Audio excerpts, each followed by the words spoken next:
Give me money. What is up, everybody, and welcome into another episode of the Ain't It Funky podcast.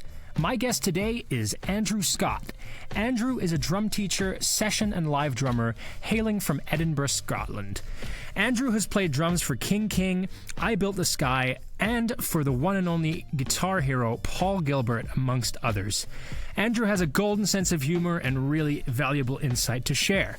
In this episode, Andrew and I talked about learning drums in the modern age, Andrew's eye-opening concept of the steering wheel fill, his top picks for must-have drum books, and more. If you enjoyed this episode, please subscribe wherever you're listening. The video version is available on YouTube as well. Thank you for tuning in, and enjoy. All right, Andrew Scott, welcome into the podcast. Hello, Harry. Thank you so much for having me. Thank you for being here, man. So, Andrew, tell me what originally got you into playing drums. My mum, actually. Okay. I feel like that's probably a fairly sort of ubiquitous response. Yeah, my mum, when I was in school, she, like with both like myself and my sisters, she kind of impressed upon us the importance of playing an instrument and how and the various benefits of it, socially, like from like a learning standpoint, you don't just learn an instrument, but you learn how to learn. And you can like play in an orchestra, you can play with other musicians, and so I started with piano. And I fucking hated it. It's like, I have so many fingers that I need to keep track of. And like, God bless my piano teacher, Dr. Snedden, was and still is a very lovely human being. She had her work cut out for her with me. Because I just was not keen. I was not stoked on it one bit. I'm very grateful that I learned piano. Because when it comes to like theory and like visualizing harmony, or there's a big piano to my right here. When it comes to like visualizing harmony, visualizing melody, I see a keyboard rather than like a fretboard. I gave up piano, and the day that my mum was like, yeah, okay, you can give up piano, I was thrilled. I was like, yes, I don't have to do this anymore. And then she was like, oh, no, you still have to play an instrument. You just have to play a different one. For some reason, I chose bagpipes, which I also hated because, once again, like loads of fingers just doing stuff. I was like, as like a 7-year-old, 8-year-old, it just did not vibe with me. And so I did that for a short while and then quit that. And then it was a toss-up between guitar and drums, and I have no idea what drew me to drums. To the best of my recollection, it was a random choice. It might as well have been like a coin toss. But yeah, started playing drums, and I found very quickly that I was just quite good at it, like right off the bat. I figured this maybe had something to do with the fact that like I had pretty decent sort of motor skills. I think from like playing video games, like being able to like process visual stimuli, like reading music, and then translate that into like motor events, like hitting buttons, jumping, dodging, hitting a hi-hat, hitting a snare. I think that those kind of wheels were greased quite well right from the get-go. So yeah, it was my mum. And also in terms of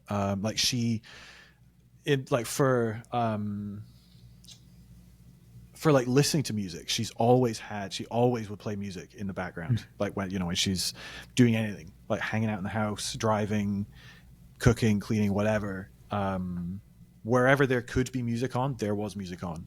And it was such a varied, like a smorgasbord of stuff, of like, everything from, whatever the present day was at that point, like right the way back to the 60s, 50s and 60s, with like folk, disco, funk, like Rush, punk stuff, pretty much anything that, like big band stuff as well. Like my grandpa really loved big band music, so I grew up around that a lot. So yeah, my mum in Yeah. sort of in long and short. Right. And then so what? So the records that your mom put on, would you just kind of jam along to those, or? I don't think I really did that too much. She does. She has said that like I'd hit stuff, like she had knitting needles lying around a lot, and I'd like hit stuff with the knitting needles. But I don't think I really played along. I didn't make the connection of like, oh yeah, like I'm going to play along to this music with these things. It was just kind of probably just like, you know, wee boy, ADHD brain. I'm going to hit things with these knitting needles. But I always loved the music being on. I found it really immensely helpful. Like I've thanked her on numerous occasions when I have been learning either for like a function band or like a wedding band or something, or if I'm doing a musical where there's a lot of like, I remember there was one musical I did when I was like 16 or 17. A musical called Disco Inferno, and the whole thing, like it's all, as I'm sure you can imagine, is disco music. Like the whole repertoire is a bunch of popular disco songs that have been kind of like set to this kind of narrative in this story. And as I was learning the show, as we were kind of rehearsing the show, I found that there wasn't a single track that I didn't already know. Wow. Because I had heard them all like countless times in, you know, the 16, 17 years of my existence up until that point. Yeah. So I remember thanking her at that point. I was like, you've made this show so easy for me because I've learned everything just by osmosis up until this point. It wasn't until like I started playing along with stuff. I think that kind of twigged for me when like I'd been playing drums for maybe like a year or two. I had my own drum kit in my room, and like during school holidays I'd have like quite little to do, and I'd be watching like music TV, and then I'd see like the two that stick out for me were actually All the Small Things by Blink-182 and My Friends Over You by Newfound Glory. I was just like pop punk kid through and through up until the point I found out about double bass drum pedals, and I was like, ooh yeah, Dream Theater, ooh Joey Jordison, hell yeah. But yeah, so I'd be watching like these music videos, and obviously this was before YouTube. This was before the point where you could just like pull them up on demand whenever you wanted.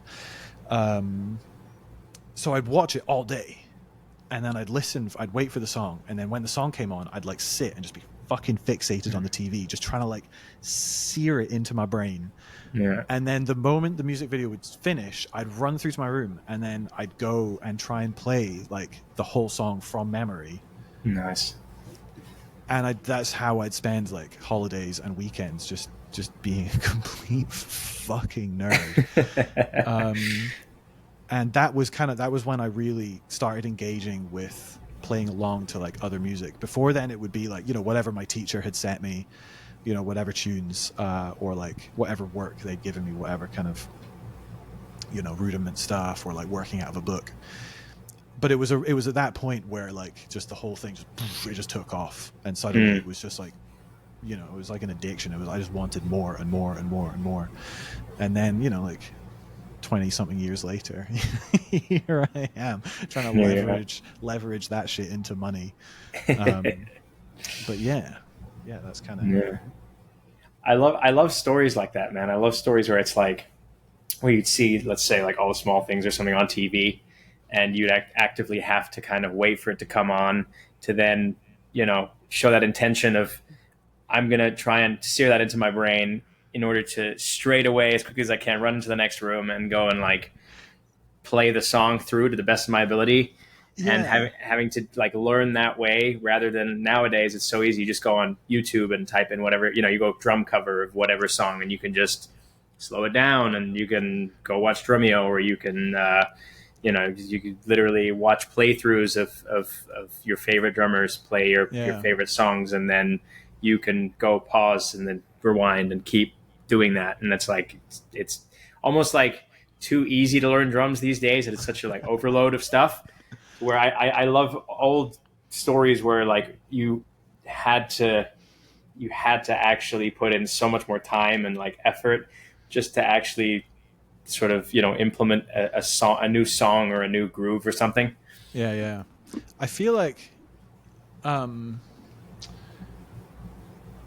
trying to figure out where to start with this, because I could start in a really annoying tangent place. Fuck it, I'm just going to start there. So I feel like a lot of those stories, and ones that I've kind of read, whether it's in interviews or like in printed media, or you see them on like documentaries and stuff, and like people are chatting about how they learned music, and it was like my dad's records, or like like I would watch like such and such a talk show, or like such and such a show, and there'd be like a band on, and and so many people, so many people older than me who have very similar stories in principle, and they're usually, the limiting factor is usually the technology available at the time. But the kind of the genesis of it is very like consistent between myself and someone who's like 20-30 years older than me. But what I noticed, there's always, maybe not always, that's hyperbolic, very very frequently there are these like undertones of like, oh, the kids today, they've got it so fucking easy, like, oh, they can just watch the music video on Kerrang, or like, oh, they can just, there's a VHS now, we didn't have VHS in my day. Like, shut up, grandpa. Like, it's necessitated a different set of skills. So yes, I had these things, but people who are like 20 years older than me, people who are 20 years older than them, like, they at least had fucking vinyl they could go listen to, whereas other people, music, like when recorded music was in its infancy, access to something might be very small, so they had to either transcribe very quickly, or they had to learn to read music in order to recreate it, or they had to have somebody who could teach it to them orally, in order to be able to like fucking learn stuff. So everyone, like, through these sort of modern generations, has had these different sort of limiting factors. And for the kids these days, I feel and I couldn't agree more with what you say. Like, there is such an abundance of information, and this, because I teach a lot as well. So I'm like chatting to a lot of these kids. Whether like my youngest student, I think, is like 7 or 8, and then I teach people right up until like into their 60s, and. So yeah, I feel like the skill that I try and help the kids develop now is a similar skill that exists, whether it's myself or whether it's like my dad or his dad or whatever, but is to listen to that little voice within you. What is it that you want to play? What is it that you want to learn? Because those things, I'm sure you'll have seen these, you'll have heard these things of, somebody, hearing like the Beatles on like, was it like the Ed Sullivan Show people chat about, and then it lights something up in them, and they're like, fuck, that's so cool. I want to be a guitarist. I want to be a drummer. Or, hearing, for me, like hearing Travis Barker, his playing on like Take Off Your Pants and Jacket, I'm like, oh my God, this is like, how do you do this? And then hearing that happen, whether you have Spotify or YouTube or whatever, like, everything at your fingertips, like that still happens. I still get students coming in being like, oh my God, I just found like Led Zeppelin. What the fuck? And the only difference is how they came across that. You know what I mean? And there's still, but the kind of important bit is, because there is such an abundance, and there's almost this option paralysis, that they could listen to anything, which makes that little voice even more important. Because they have to listen, because not everything is artistically or personally valid to you in your experience, if that makes sense. Not to say that not everything is worth like the weight of its own existence, that like such and such a record, oh, this shouldn't exist because it's shit or something like that. That's stinky thoughts. Unless it's like white supremacist punk or something like that. dicey at best, lads. Yeah. Stop, please. But if you just don't like, if you don't like Steely Dan or whatever, then you don't have to listen to it. You don't have to go for it. Although that's sacrilege, though, not like the Steely Dan, but yeah, right. I probably put my foot in there. So yeah, Asia sucks. But because you can listen to anything, that little voice, like when you hear that little voice and you hear the thing that switches you on, that gives you that spark, that gives you that like, oh wow, that's so cool. That like, and you feel it on so many different levels. Like, as a young drummer, you feel it on like a technical level. You're like, wow, how is he doing that with drums? How is he doing that with his hands, with his feet? And you feel it on like on an emotional level, like it moves you in some way, shape, or form. Whether that moves you to tears, or it makes you want to like run around and climb trees, or it makes you want to get in a mosh pit and like throw elbows, like whatever it is. If it moves you, then it moves you, and then it's yours, and then it's yours to pursue and to just immerse yourself in. And so yeah, there's a really fucking long-winded way of saying I think so much that people are the fucking same. I think we evolve slowly. Even like our backs aren't used to us like sitting down. Yeah. So in terms of like how we evolve in terms of like our brains and our hearts and our however you want to put it, but your soul, or like, whoops, nudged my camera. I think that's as slow. If you took someone from the 40s and gave them access to Spotify, they go through a similar they go through that same option paralysis. Like, fuck, what do I listen to first? Mm-hmm. And they'd still find those things like, oh my God, this really touches me. So yeah, I try and help the kids find those things and feel comfortable and safe in knowing that thing, whether it's the Arctic Monkeys, whether it's Led Zeppelin, whether it's like Joni Mitchell, whether it's Steely Dan, as like shit as they are, that thing is beautiful, and that thing is worth going for, and just smash on. And if anybody tells you otherwise, then stinky thinking. That's Yeah. Pewee. Yeah, exactly.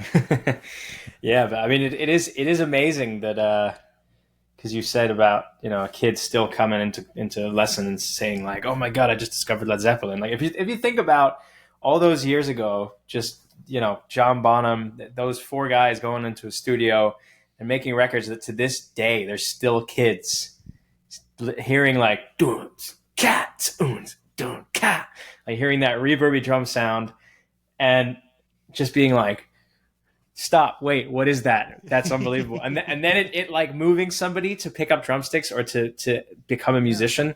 And still to this day, that shit is relevant. I freaking love John Bonham, man. I love how just, I mean, I don't know if there's actually anybody on planet Earth that genuinely believes he's not a freaking badass or I mean, because I mean the tones that came out of his fingers and out of his wrists is freaking unbelievable. Absolutely. And like I love the like the humanness of his playing, because obviously like it's incredibly sort of technically proficient. But I was teaching just earlier, and I was telling one of my kids about so we're looking at essentially learning drum set vocabulary, and then going from sort of learning like canned phrases. So if you kind of think of it from like a linguistic standpoint almost, that when do you speak any other languages, Harry? Yes, I speak German and a little bit of Spanish, but very bad. So is Spanish something that you've kind of like been learning like not from a kid? No. Well, Spanish is. I grew up in Barcelona, so Spanish was actually technically one of my first languages. But the thing is, I'm half English, half German, so I spoke English and German in the household as a kid, and so yeah, Spanish sadly kind of left me over the years. But oh no, yeah. Well, I'm sure you'll still kind of the analogy or like the the kind of linguistic model, I guess, of sort of framing it. That like when you're learning a language, a lot of what you learn is like these canned phrases of like, me llamo Andrew, ¿cómo estás? I have like no fucking Spanish. That's like the extent of my Spanish. But how do you go from learning like canned phrases? So you could live in the country and maybe not die. You know how to ask for food or where the like train station is, but you shit conversationalist. You can't crack a joke. You can't like debate the merits of Steely Dan with someone in a pub. So then, it kind of brings us to like step 2 of like increasing vocabulary, increasing the kind of the bank of words, and then also like inference of words. So obviously like words with like a couple of different meanings and how they can kind of change and change within the context of different words, and having an instinct for that. And then there's kind of the next layer of that, which is then how do you tell a joke? How do you write poetry with those words? You can read the dictionary, you can know all the words, but does that mean you have anything meaning? Does that mean you have anything meaningful to say? So when it comes to like John Bonham's playing, I feel like he had such a beautiful way of speaking with drums that like there's some players when I'll hear and it sometimes feels a little bit like someone's learned a monologue in a foreign language. They don't necessarily understand or relate to what the words are saying and what they mean and the subtext and the emotion that's driving them, but they can say it phonetically and they can get it across so that a Spanish speaker would understand what is being said. But then, I feel like John Bonham's playing always had that, like, the guts and, like, the heart of, he believed what the fuck he was playing, So when you're listening to it and when you're watching it, not that I ever had the privilege of seeing him play, like, live, but I can only imagine the impact that must have. And as you say, that carries on after decades. It stood the test of time. Unbelievable, yeah. And it really is like, it's testament to really like beautiful playing, beautiful music as well. Not just drums, but like moving people. Yeah. But yeah. Yeah, and from a compositional standpoint, it's like the drum is it's like a vocal. Like you can sing those drum parts, and you can, even if you're not a drummer, even if you're not even a musician, you just anybody in a coffee shop or whatever, you could sing When the Levee Breaks. You could sing the parts from Stairway to Heaven. You could sing you name all the hits. There's like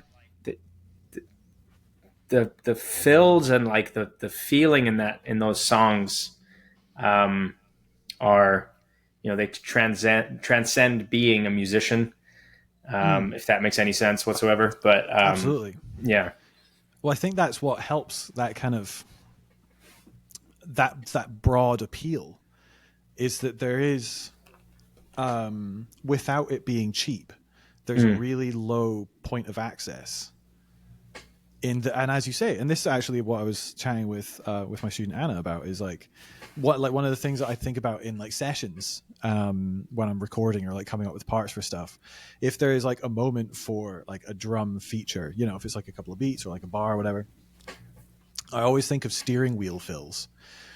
So like I imagine like a dad or like a kid or someone somewhere driving with that song, and they're like singing along, singing the verse, singing the chorus, and then this drum part comes up, and then they play it with their hands on the steering wheel. Awesome, yeah.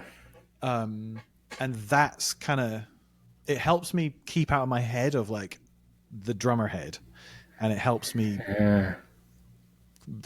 write, it helps me compose, and helps me come up with parts that have a similar idea in terms of like lower point of access. Right. Because you could you could say to so many different people on the street, like, sing me a drum fill. And I think most people would probably go, Yeah. really fucking simple. It's elegant. It has like tension release, that 3 over the 4. And then just that boom, boom, that statement at the end that just kind of brings it home. However you want to like intellectualize it and understand it, it fucking moves people. It fucking works. But then, you say to people, can you sing me like a Vinnie Colaiuta film? I couldn't fucking, like, like, I couldn't really sing too many Vinnie fills. That's Not like really, the only no. one. And, that's not to say that he isn't a wildly phenomenal drummer. He is, I think a good shoe-in for probably, one of the finest drummers ever to have lived. Literally, yeah. But there aren't an enormous amount of like steering wheel fills. So, it's almost like the difference between, I don't know, what is the difference? Like, maybe like a stand-up on stage who is saying something to a large audience, who is making things digestible to the point where people can understand them and then understand the comedic friction, and it moves them in some way, shape, or form, moves them to laugh. But then you have like Vinny, who has, such a wide vocabulary and such a wide context of ideas and incredible ways of speaking and expressing these things on a drum set. Cooper's growling at something. Hey, buddy. That's my dog, by the way. He's podcast context. Disapproving of Vinny's chops. No, Yeah, steering wheel fills. Yeah. only groove playing. Play 4/4. I don't know. Like, if Vinny's stuff is like, I don't know. It makes me kind of think of maybe like very beautifully written like academic writing. Where the point of access is a little bit higher, but it's still like, once you get to that point of access and you're able to understand it, essentially, you're able to kind of grasp it, then it gives so much. There's so much there to learn from, and to not even to learn from, just so much to experience and to enjoy, and just that. Yeah. And then from there upwards into learning and intellectualizing and understanding, and what have you. Yeah, that's the coolest concept, man. I've never heard that, the steering wheel fill concept. That is freaking amazing. I'm gonna from now on, I feel like you've just changed my life. Like, from now on, I'm always gonna have that in the back of my mind, especially when it's like when you have moments where you maybe have the pressure of having to come up with a drum part, or you're writing songs with your friends, or you're having to come up with parts for something, and then in that pressure, sometimes it's you're trying to use your like drummer toolbox too much, to where you're like, oh, I can play this fucking paradiddle cool like right kick left chop thing, and and you're overthinking it completely. Whereas like you could just go, right, if I'm sitting driving kids home, not that I have kids, but driving kids home from school, and and we stop into the traffic light, and suddenly the fill comes on. It's like dang it, like just on the steering wheel, and you just think of it that way. And that's on that. I mean, that literally works because giving yourself those limitations of, let me not use all of the rudiments I've learned in my entire life, but let me just kind of break it down to more simple, broken up stuff. That I think that's such a cool concept. A lot of those fills are like, as you were saying before, like really easy to sing. Like a lot of the time when I'm writing, or like coming up with parts for stuff, usually it'll be in the studio. I imagine like a movie, or I think of who is listening to this song. Is it someone who's like, they're driving in their car and they're on their way to like give their boss a piece of their mind and hand in their notice, like, fuck you, man, I'm out of here. You know, it's going to be like driving, like really confident, like just, you know, like you're getting it already. And it's just me like going, like you probably hear that song in your head right now. So for that person, you know, I want to play the grooves that are going to make them feel fucking jazzed up to go and be like, fuck you, man, give me a raise or I'm out of here. Or, you know, if it's someone like if it's like something to, you know, something that they're dancing to, or, you know, what kind of dancing? Like, are they trying to romance someone, or like, have they had a bad day and they're like dancing it off? You know, are they dancing with their friends just like, oh yeah, you know, like what kind of person is listening to this right now, and how can I support that hypothetical human that exists in my fucking imagination? How can I help not kill their vibe? And, you know, in terms of like grooves, in terms of drum sounds, in terms of, you know, what fills I play, and then you kind of build up from there. But yeah, there's a lot of, and then the steering wheel fill was kind of part of that, for a record I was doing a couple of years ago. And I was imagining, like, because the guys were like, yeah, we need like a fill there. And I was trying to imagine, like, who is listening to this song? And I could just imagine, it was just like a dad in like just a normal car, just driving somewhere. Maybe he's doing errands. Maybe he's off to go pick up his kids from school. Maybe he's coming home from work. You know, he's in his car and he's, you know, that fill comes on and he's like, ba-da, ba-da, ba, ba-da, ba, ba-da, bum. And he's just fucking jazzed, you know? Yeah, that's kind of, it was a sprout out from like a kind of a slightly larger sort of principle of ideas, I guess. Or like a mindset to help me not be like all drummer brain, to help me get my technique behind like a creative impetus, rather than the other way around, rather than like, well, I could play this like 6-stroke roll thing, or I could play this paradiddle thing, or I could play, and instead I need to hear the thing and then, right, I could do that with a 6-stroke roll, or I could do that with a paradiddle diddle, or, you know what I mean? It's like getting the horse in front of the cart rather than the cart before the horse. Right. Which obviously is like instrumentalists. It's so easy to do. Yeah. You know, there's muscle memory. And it's so easy to play with muscle memory and to not necessarily be terribly connected with what it is that you're playing, because your body kind of knows, or your brain is able to autopilot it. But then when you have that more involved, like playing, because your brain has the ideas, your brain, your body has no ideas. Your body can't come up with anything. And I feel like when we're playing as instrumentalists and our hands are doing the thinking, that's kind of what we're doing, is we're maybe like checking out creatively slightly.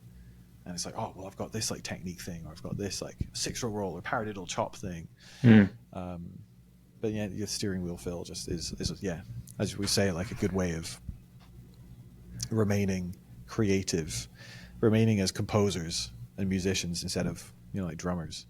But yeah, I'm glad that's kind of helped, or like, a cool thought for you. For sure, man. I honestly, like, I'm gonna start teaching that, because I've not really taught much in the past, but I'm gonna start up like end of the year.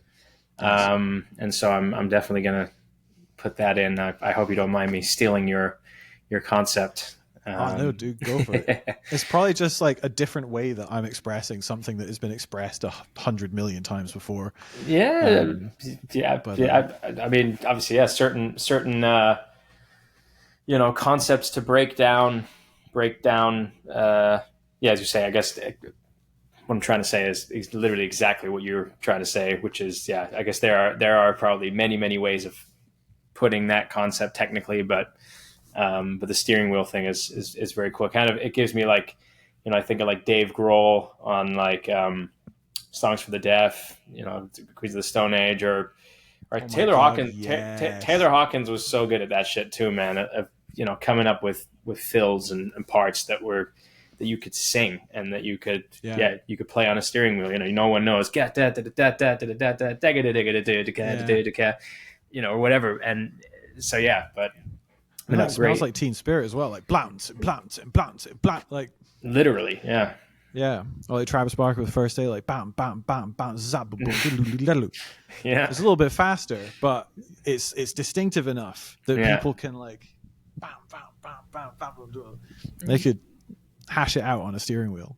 Yeah, for sure.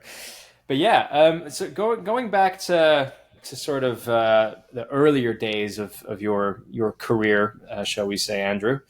So you studied music at Glasgow Uni, first off. Is that right? Yeah. Massive respect for pronouncing Glasgow correctly as well. Oh, did I pronounce it correctly? Yeah, you nailed it. A lot of North Americans will pronounce it as Glasgow.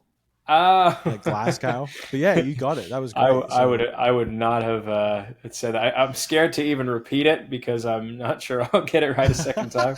But it's funny because I was literally, for some reason, I was having this exact conversation with Justin the other day.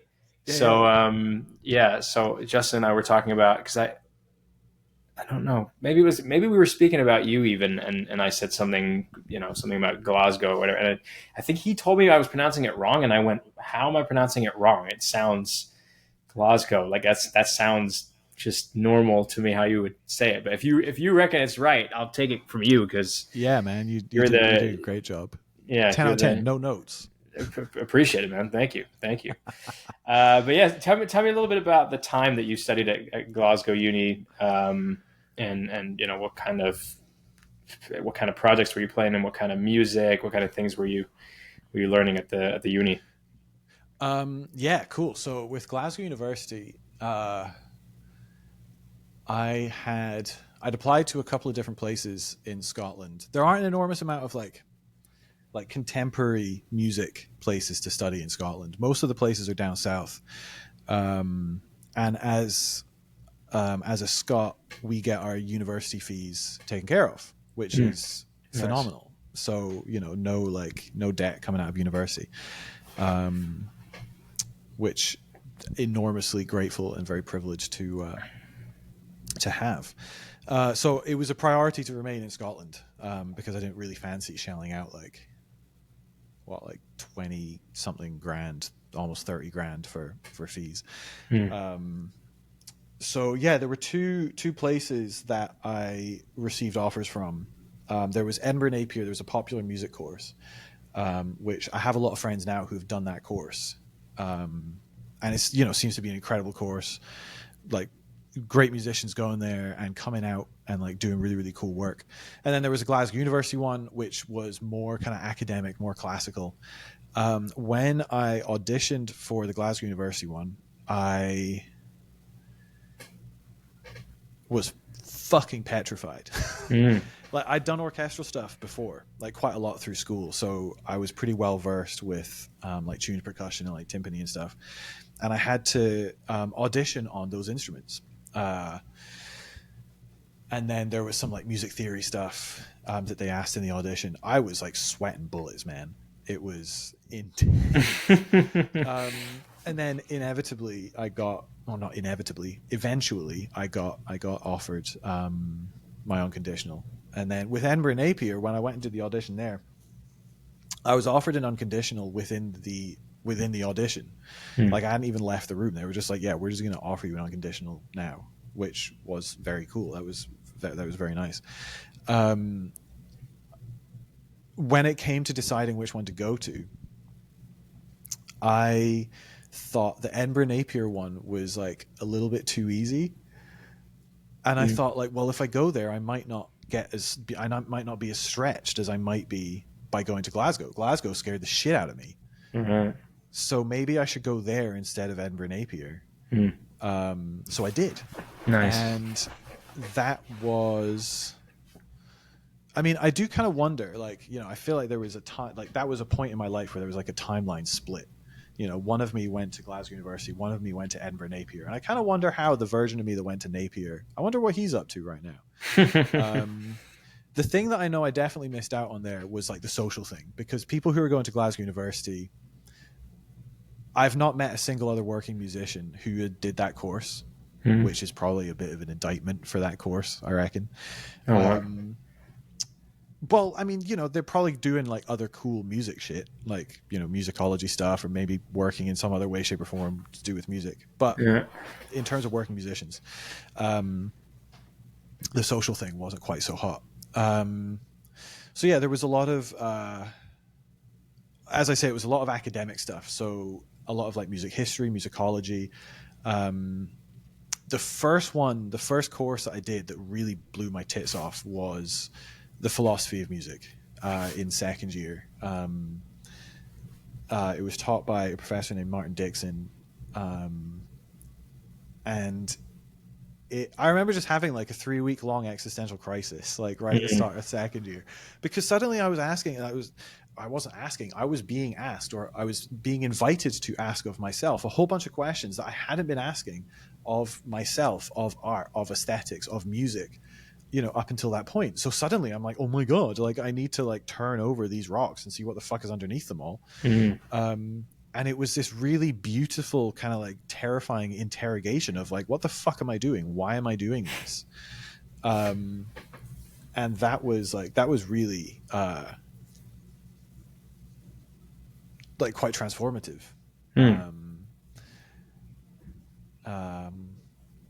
But yeah, so one of the handy things about Glasgow University was I did quickly identify like, all right, this has like zero practical bearing on my career really as a musician. If anything, it's probably done a bit of like harm, because the social thing isn't really there. So at a point where, in my late teens, early 20s, when I should be like out meeting people and like out like hanging out with folk and like playing gigs, so I made sure that like on the side I was doing a whole bunch of that shit to make up for the fact that within my university course, like there weren't so many opportunities for that kind of thing.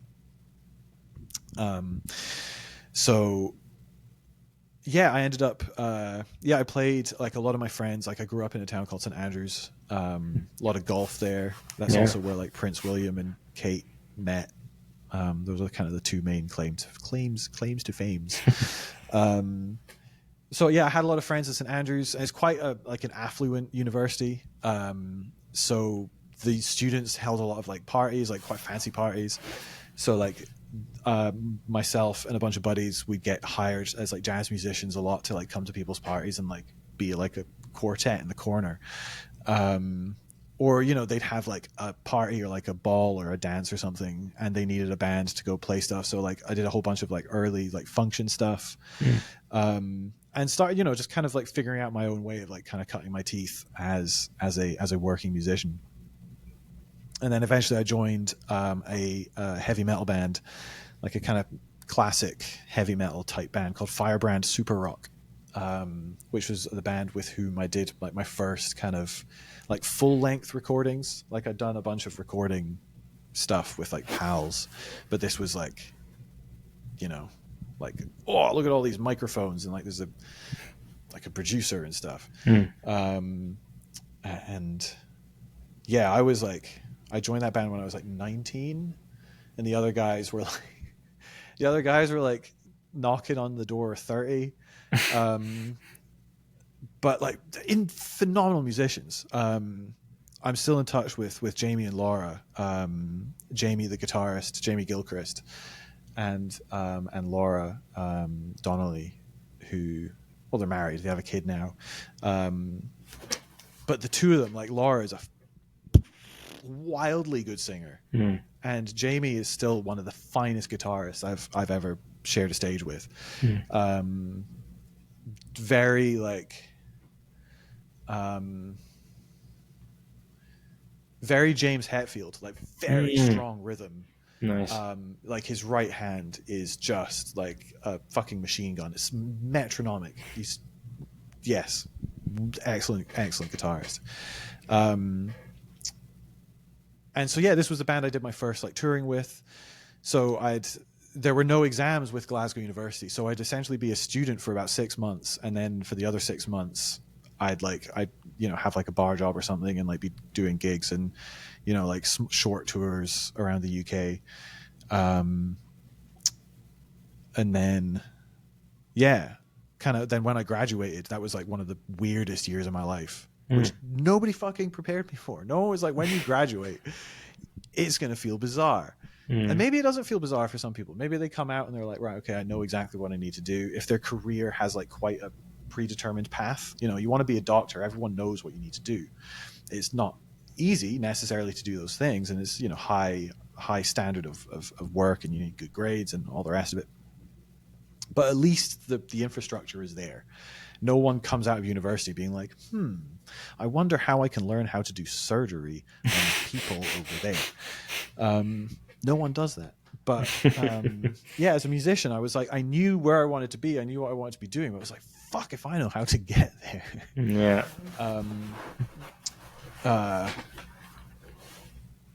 And then it was shortly after that that I went to Berkeley, which I figure is probably a question kind of maybe leading out of the University of Glasgow thing. Yeah.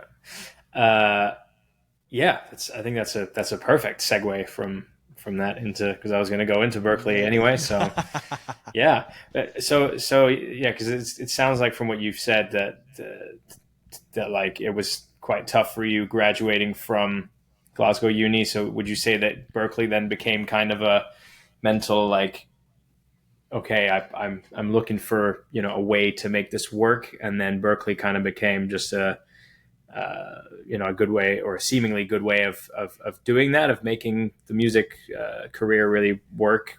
Does that make sense? Yeah, absolutely. Yeah. So through my time, like up until like the age, so I graduated when I was 22. I graduated University of Glasgow when I was 22. And I feel like up until that point, I'd kind of gathered like just this big lump of marble. And I was like, well, I don't want to fucking do with any of this. And then when I went to Berkeley, I was there for like, 2 semesters. And then like I worked through like a 3rd semester. So I was like I was an accompanist like for a bunch of different like classes and ensembles and stuff. And like still kind of like doing a bunch of sessions, still trying to learn. But so through that full like calendar year that I was there, and I was living in Boston for like a year and a half, just over a year and a half.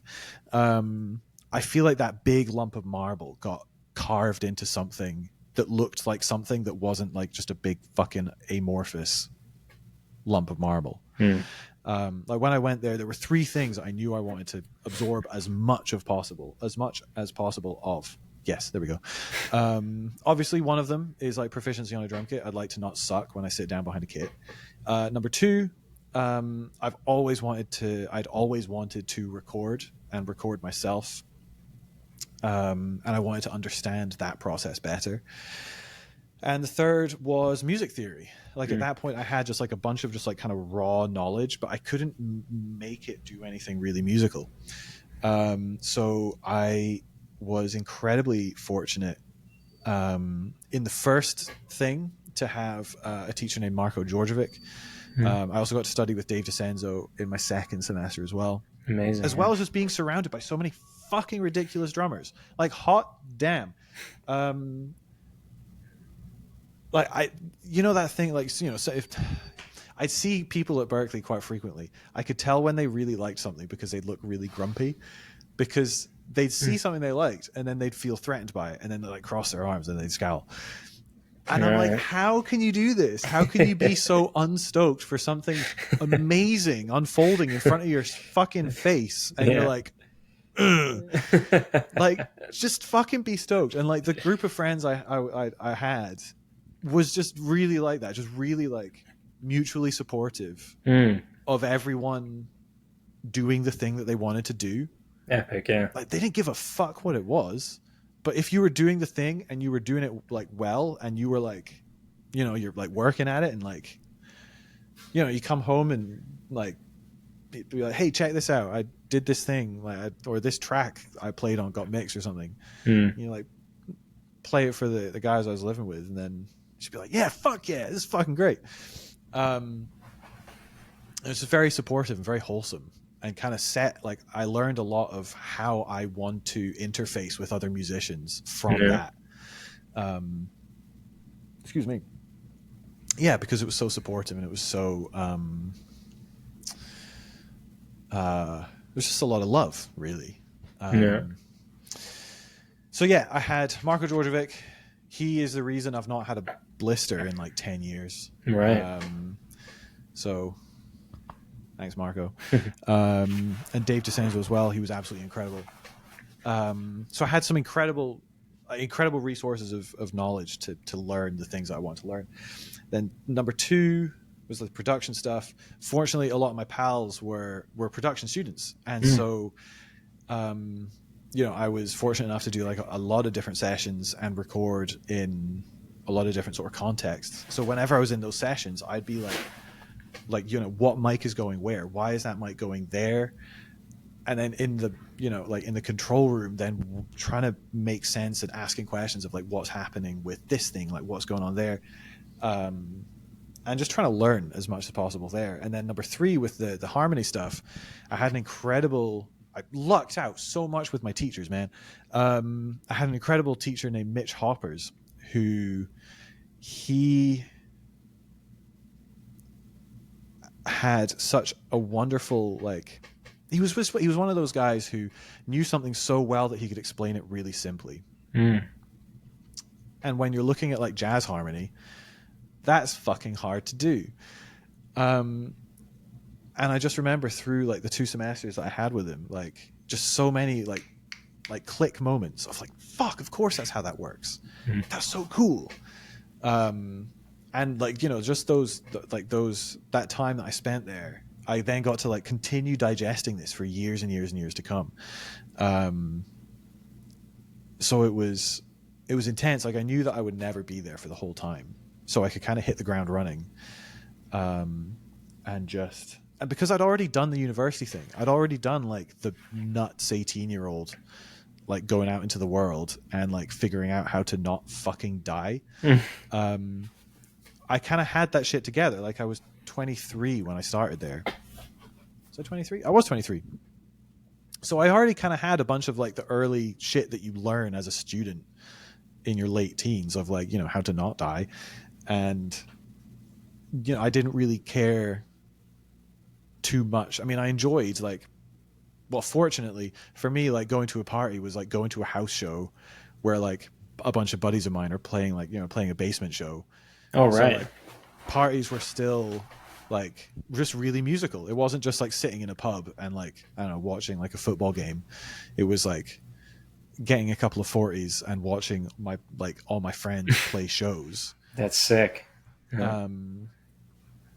So yeah, I was just a sponge. I was just like, fucking teach me. I want to learn. A state of being I try and perpetuate to this very day. Spongeness. Yeah. I can't remember what the fucking question was. Did that answer it? I think we went from you going from graduating from Glasgow to to kind of did it make things helpful, or did it make things like? Yeah, I think my question was more sort of was going to Berkeley a move that came from a place of like feeling like you need to find something concrete to do, to somewhere to go in order to make the music thing work. So funnily enough, I actually went to Berkeley because of Lassie. So I was the person I was dating at the time. She was from like Cape Cod, and we'd been dating for a bit. And her plan had been to come over to Edinburgh to study. And then eventually she was like, actually, I don't want to move to Edinburgh. I don't want to come to Edinburgh. And I was like, okay, well, fuck it. I'll go over there and then just try and figure out, what to do when I get there. Fortunately, her family was, and I assume still is, very wealthy. So helped me an enormous amount with, the costs involved with going to Berkeley. Nice. I guess they liked me up until the point, which we broke up. Right. So like I'd never like when you growing up listening to Dream Theater and learning like, oh, they met at Berkeley, like they went to Berkeley, like, holy shit, that's so cool. Obviously that was a dream. Like if somebody came along and was like, puts a gun to my head and was like, do you want to go to Berkeley? I'd be like, all right, I can go for it. So that's kind of how that happened. Like her parents were like, why don't you apply to Berkeley? And I was like, I can't afford that. Are you fucking high? And they were like, yeah, we'll help out. And I'm like, okay, well, I'll apply to Berkeley then. And then so it wasn't like That's it wasn't amazing. a fucking like career move or something. It was just immense fucking luck. And It's like amazing. the generosity of her folks that they helped as much as they did. I'm grateful to this day for it. That's incredible. Yeah, we've not spoken in like 10 years, but like, yeah, it's I'm dumbfounded by the luck. Simply. The generosity is that's crazy. The fact that her parents just went, fuck it, we'll just help you out with, financially. And because obviously Berkeley, as you say, is a freaking nightmare. If you speak to any musician who's gone to Berkeley, I've got a couple of friends who've been to Berkeley, and every single one of them has either got like debt for life, or they're they dropped out after a year and a half, or fucking Berkeley's, like just trying to exist in Boston is like bad enough. Like it's so fucking expensive, and worse now by the looks of things. I mean, I do remember at one point, she was filling out like an application for some student loan stuff, and in one of the things chatting about like her parents' assets and like their income, their assets like property, stocks, shares and stuff, there weren't enough zeros in one of the fields to be able to like do the whole thing. So as much as generous as it was, and as generous and active and as grateful as I am, like, they had, I think, what is referred, maybe not like fuck you money, but like they had quite a bit. Yeah, sounds like it. My gosh. But I just remember being completely fucking flabbergasted when she was like, oh yeah, there aren't enough zeros. And I'm like, I don't think you need a student loan. Like, I think you might be okay. You might be fine, yeah. Yeah. Wow, man. But I hope those guys, I hope they're doing well. I hope they're all happy and healthy. Oh, yeah. So I wish I had like, I don't know, like a doper, like, oh yeah, I went because I'm gonna level up my career and I'm gonna do. No, I went for a lady. Hey man, that's fair enough, and kudos to you for taking the plunge and just going over to America and yeah, beautiful Boston, man. Boston's a great city, really nice. I mean, I think it's cold quite a lot of the time. At least from what I've heard and experienced, but yeah. I love living in Boston. I really enjoyed it. It's a lot like Edinburgh. Oh, right. In a lot of ways. The vibe is very, very similar. And for a North American city, there are actually some like quite old buildings there, which is pretty cool. Like very walkable. For sure, yeah. Sorry. Which Edinburgh is very much like. A lot of students, which Edinburgh is very much like. True, yeah.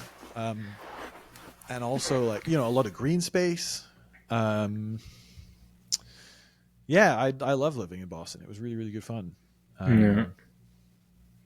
no, I loved my time at Berkeley, and I'm immensely grateful, unendingly grateful that I had the opportunity to be able to go, and to learn the things that I did and study with the people that I did. It's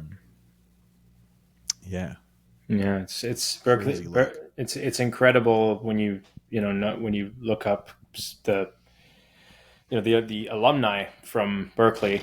Like the list just makes you think, what is it about that one place that seemingly is?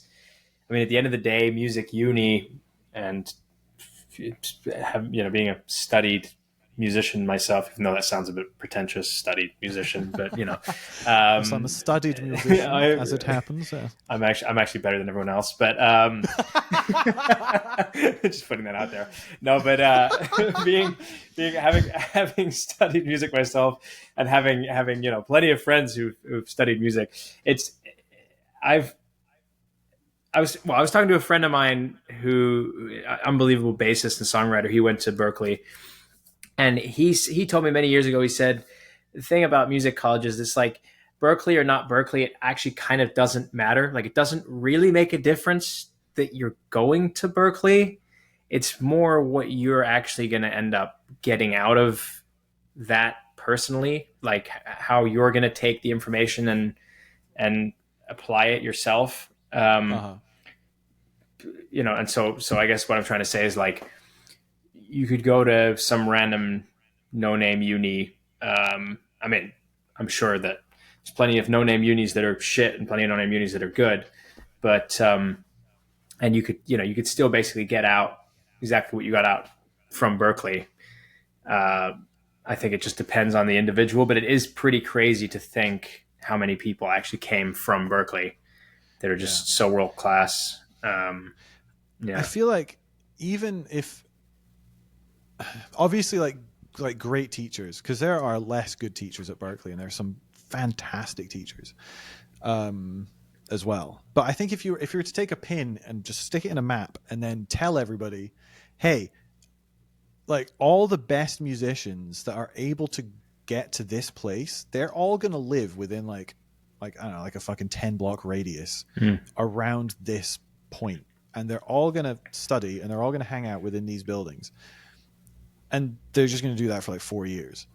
And just by like sheer gravity of the amount of like just fucking ridiculous people, that's essentially, I think, a lot of the power that Berkeley has, both like socially and like people getting work and going on to do different things and like getting work and then giving work to other people and that kind of, like a little microcosm of, it's how the music industry, so much of it works, you get hired because somebody knows that you can play an instrument and that you're not an absolute cunt.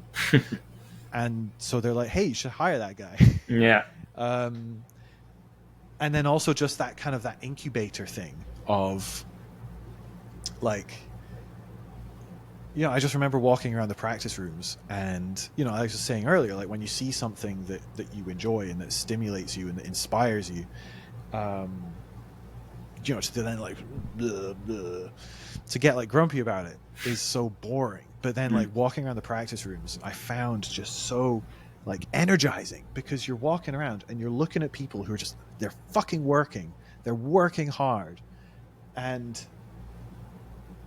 at points where like if I was feeling like a bit of a slump or a bit low energy, I go like grab a snack and just like do a lap or two around the practice rooms and just kind of like watch in like through the doors, because it's just like glass doors so you can see in, and just watch as uncreepily as possible what people are shedding. And that amount of like hard work, that amount of like just fucking graft in a confined space is powerful, and then that's like, I don't know too many other, I don't think I know of any other instances in my entire life that I've been around that much like effort and that much learning within like a confined space.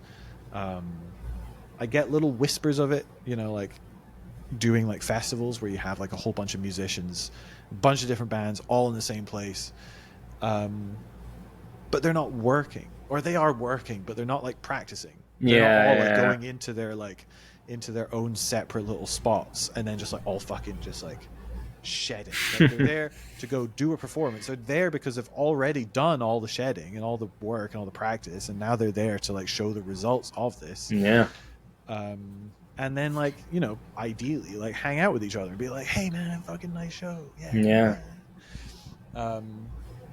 So that like gravity of people just putting in the fucking hours, and then being spit out the other end. If it's after like 2 semesters or 8 or whatever, it's it's a powerful thing. Yeah, for sure. It naturally rubs off on you, and I feel like it can't not rub off on you. Like there's no way you could be in that environment and be looking around and seeing all of this hard work going on, and you not being like, okay, I need to sit down and like grind. I need to, I need. Well, funny you should say that, because the amount of people who drop out during like the first couple of weeks of like the first semester is enormous. Oh, because shit.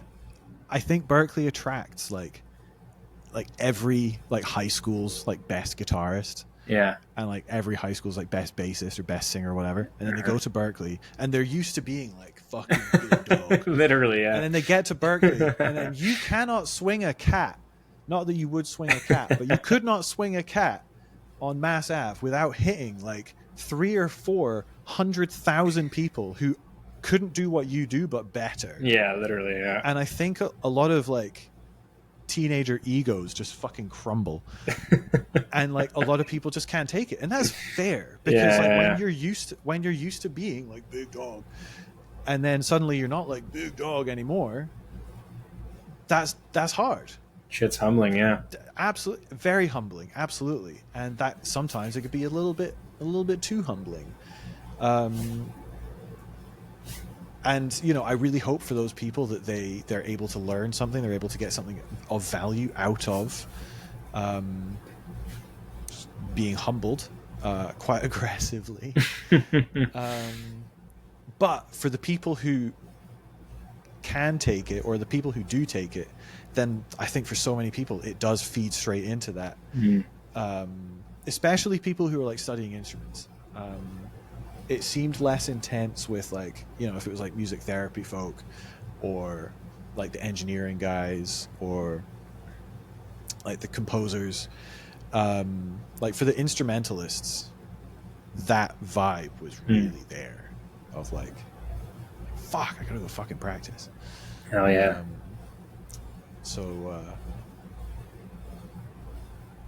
And it was great to see. I fucking like not not great to see like all the people like fucking dropping out, but to see it's like, yeah, fucking good riddance.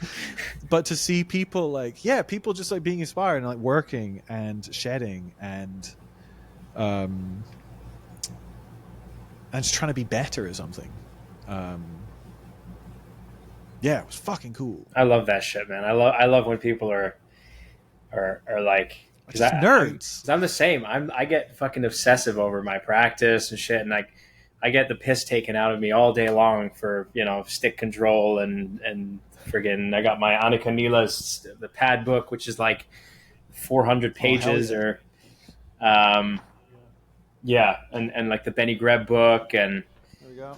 Hey, right here, baby. Yes, sir. and well, yeah. The other day, Justin and I were in. There we go. What, the new breed? Yes, sir. It's a Bible, man. It's a Bible. I love when people get like really nerdy about their shit, and they're like, that's my stack of books there. Oh wow, sick. What if you let me say this, because we're coming toward the end of this episode anyway. Toward the end of this episode, we're coming to the end of this episode. But let me ask you first, before we get to the end, if you had to, I mean, I don't know if this is even possible for a drummer to answer this question, but if you had to pick, like, let's say, like 3 essential drum books that you'd have to give somebody to have in their arsenal, to, let's say, books that would really mold someone into like just a really well-rounded player, versatile, whatever. Yeah. Three essential drum books. Go. Syncopation. For the simple fact that you can do anything with it. If you want to get better at double bass drum stuff, you can take those exercises.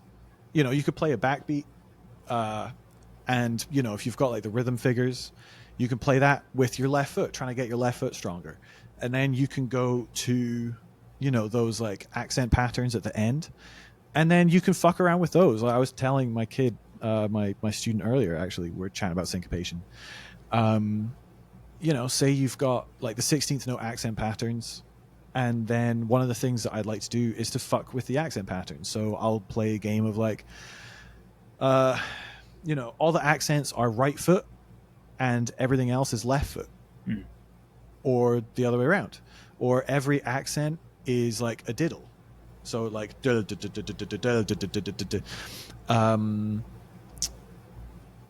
or even just like the dynamic playing, if you want to do that like Thomas Lang thing of playing a bass drum instead of just everything being like fucking 127 every hit. If you want to do that, if you want to learn chops, if you want to learn like independent stuff, like comping, whether it's like jazz stuff, which I guess would have been the thing to do when it was initially published, but keeping like an ostinato with of some description, like it's kind of treating it like New Breed, really.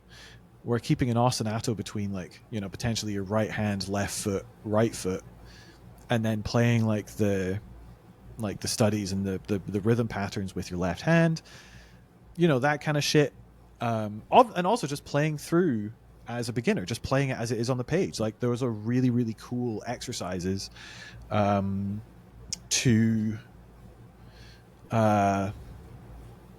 just to learn how to have sticks in your hand, to learn how to hit a surface. So yeah, syncopation is definitely one of them. Are we chatting like 3 essential, like maybe from like an intermediate level, or do you mean like from like a beginner level? Good question.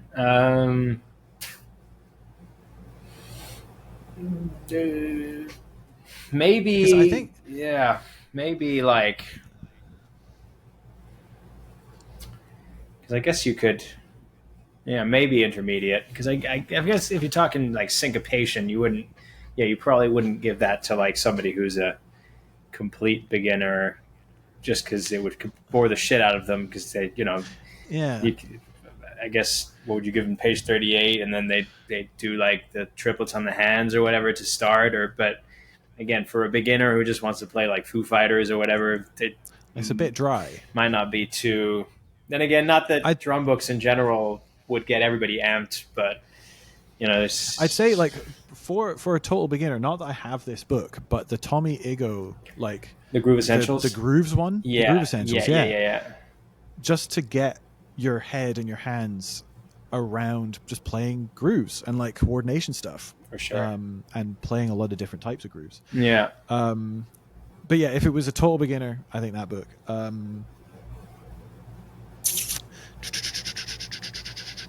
I mean, fuck. Future Sounds, the Garibaldi one. Yeah. Because it's such a cool book for building complexity, essentially. Yeah. Whether it is a complexity that you want of like that kind of linear style, or you want a complexity within your dynamics, it can take a lot of the, if like dynamic work of like syncopation, and then just zoom right in, so that you're really honing in on your like your ghost notes, your backbeat stuff, and then having the relationship between your hands and your head, and like displacing stuff and putting different things in different places in the bar, to then have a lot of access to a lot of different things. And then obviously with that, you can then fuck with it a whole bunch as well. You can turn these into fills, you can reorchestrate the stuff, you can start putting them over, instead of it being in 16th notes, you can start playing it in triplets. Number three. What would I go for number 3? Maybe Wilcoxon. Awesome. Yeah, something more traditional, and just fucking like another thing to get your hands just absolutely ripped.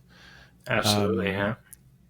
And really like from like an expression standpoint of like getting a lot out of a snare.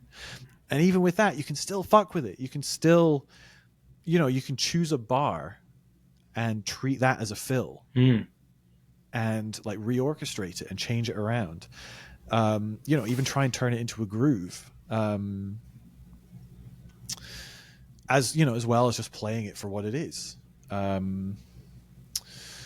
remember I was messing around. I was using it as a coordination thing as well, actually. So I was messing around with it. I was trying to play Wilcox, like early, like the ones at the start, the more simple ones, on the hi-hat whilst keeping like a backbeat between my right foot and my left hand, or like whichever hand would fall on a snare on a 2 and 4. And also using it as like an independence exercise. So setting up an ostinato with my feet. So at that point I was doing a lot of like buyout stuff. So like boom, boom, boom, boom, boom, and then playing Wilcox and solos on top of that. Yeah. To try and build a kind of melodic sensibility to my playing within that, rather than just doing like really fucking dry coordination exercises. And then taking those, like, choosing a bar or like taking things and then kind of messing around with them. And I feel like with those books and that kind of sensibility, it sets you up really nicely to try and kind of find your own voice, because you're playing games, you're playing creative games. And as you're doing that, you will find things that either you're like stoked on, or you'll be like, ugh, I hate the sound of that. I'm never doing that ever again. And when you make enough decisions like that, you hone in on like bit by bit by bit by bit by bit, you hone in on, your sound. Yeah. In my opinion, because you have a bunch of shit that you like the sound of and you steer towards that. And then a bunch of shit that you don't. So you move towards the goods. Yeah. And I think between those three, like, there's enough of like the technical stuff. It covers your bases technically. It gives you a lot of room to grow with those books if you start then like messing with them. And there are infinite ways to fuck with them. For sure. And with those infinite ways to fuck with them, you can, as I say, kind of like you've got your technical stuff, and then you can also find like your voice, your personality, and let your imagination kind of fucking go off on one. So that hopefully you can sound like you somewhat. So I think those would be my three, with stick control being like a very honorable mention. God, where is it? Where is it? Right there. Yes. This is the game changer for me, man. This shit was like when I got shown this by my drum teacher back whenever the hell it was. When I was first gonna get into rudiments, and then he not even the book, just the classic page 5 or whatever it is. And I remember just me with my little Evans, like the real feel pads and at the time, got my metronome, and he was like, right, every day, I just want you to make a habit of sitting down and going through all of these, play each exercise 20 times, do it like it says, really go through it and like count along with it so you know where you are, and then you move to the next. And then every single time by the end, it was like that my hands are like on fire, and I'm like, wow, this is like I feel like I'm unlocking a completely new world here. Yeah. And like the different stickings, stuff I hadn't really given any thought to before. Because it's like once you go into stick control as a young hungry drummer who wants to get into his rudiments, it just, from there's suddenly so much stuff that within a fairly short amount of time you unlock, to where absolutely, when you take it to the kit, you start to just realize like, wow, I'm so much more dynamic and controlled, obviously, as the name implies. It's stick control. It literally, it says what it is, it like, you genuinely when you sit down at the kit, you find so much control. And yes, sir. So like with mine, I had a very, very similar experience, but I came to stick control really fucking late. I got this copy, and this is I bought one when I was like about 10 years ago, but I never really worked out of it. But I got this back in like 2021, I want to say. And I spent like 2 years on like pages 5, 6, and 7. And let me show you. I wonder if I'll be able to. So I knew I had a bunch of like holes in like just kind of fundamental stuff. Like there were some like from like a linguistic standpoint, there were some words I just couldn't pronounce. Like they just always sounded a bit shit. So I was like, right, I want the most arbitrary way of like systematically going through my hands, and I want to find any holes and I want to plug them the fuck up. Yeah. So I divvied it up. Like, I don't know if you can see. You can see that I've scribbled a whole bunch of shit along the top. Yeah. And like down at the bottom as well. Yeah. So I divided it up into hands, right hand, right foot, right hand, left foot, left hand, right foot, left hand, left foot, feet, alternating singles, mixed hands, and right foot. And there's also singles as 16th note doubles, hands and right foot, and then a couple of others, like double kick fills. So what that means is, and then I went through like in like intervals of 10 BPM, I went through like every fucking tempo. Wow. So like absurdly slow to like as fast as I could do the stuff. Yeah. Because I wanted like the slow tempos. I wanted just the total evenness. Yeah. I could play a really slow eighth note and have it feel like natural and relaxed and even. And then obviously you want the facility and the dexterity and the endurance of like the faster stuff. Yeah. And then I started that exact thing of like your hands feeling just really like good. And I was like, okay, I want that now, but I want that between like my right hand and my right foot. I want that between my left hand and my right foot. I want that between my right hand and my left foot. So then I started playing like stick control, where like my right hand or the rights would be my right hand, and then the lefts would be my right foot. Right. And then just going through it like that at all these fucking different tempos. And then doing the same with like left hand, right foot. And then starting to do it with ostinatos on top. So it'd be like between my left hand and my right foot, and like left hand, left foot. And then I wanted to get better at like alternating singles. So like right hand, left foot, left hand, right foot, just that fucking thunder fill. Mm-hmm.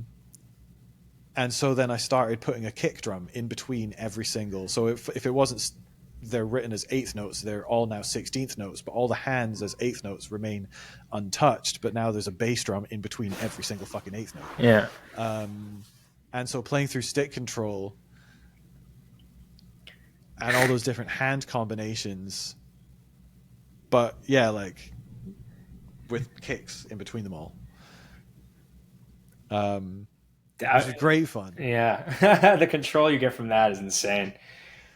So yeah, I fucking love stick control for that. The only reason that syncopation supplants stick control and goes into my top three is because with syncopation you can still do that. Yeah. But you just need to put in a little bit more kind of work into doing that. Right. This thing that syncopation lacks from stick control is that it doesn't have the combinations. Right. Like all those different just iterations of combining rights and lefts. But what syncopation has over stick control is like rhythmic variety a little bit more. and like having like rests and so on and so forth, so that there's a bit more melody. It's not just like ba ba ba ba ba ba ba ba ba ba, or like ba ba ba ba ba la ba la ba ba ba ba ba la ba la, Yeah. like that kind of stuff.